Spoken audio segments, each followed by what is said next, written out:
Aksi unjuk rasa oleh pengemudi ojek online di depan Makobrimob Kuitang, Jakarta Pusat masih berlangsung hingga Jumat 29 Agustus menjelang siang. Aksi tersebut dipicu oleh tewasnya seorang pengemudi ojek online yang terlindas kendaraan taktis pada malam sebelumnya.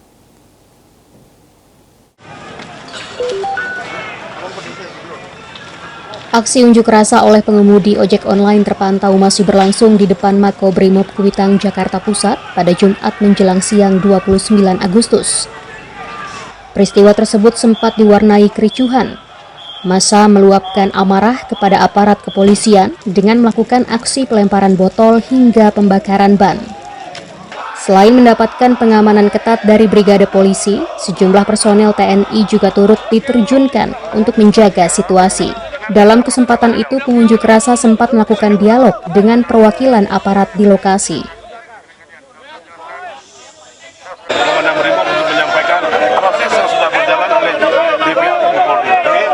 Tapi dengan catatan tidak ada anarkis, tidak ada lempar-lempar. Ya Pak. Ya. Nanti teman-teman yang luka nanti Pak. TNI ikut menengahi nggak Pak? pasti. Saya di sini. Nanti di sana Pak. Saya di sini. Ada kita. Teman saya minta dibebasin ya Pak yang tahannya. Kami masih percaya sama TNI Pak ya Pak. Saya masih percaya ya. Saya minta perwakilan di sini untuk berbicara bersama-sama. Oke. Ketegangan tersebut terjadi sejak malam sebelumnya, Kamis 28 Agustus, usai tewasnya pengemudi ojek online akibat dilindas kendaraan taktis Brimob. Dari Jakarta, Irfan Syah Nasution, Erlangga Bregas, Kantor Berita Antara, mewartakan.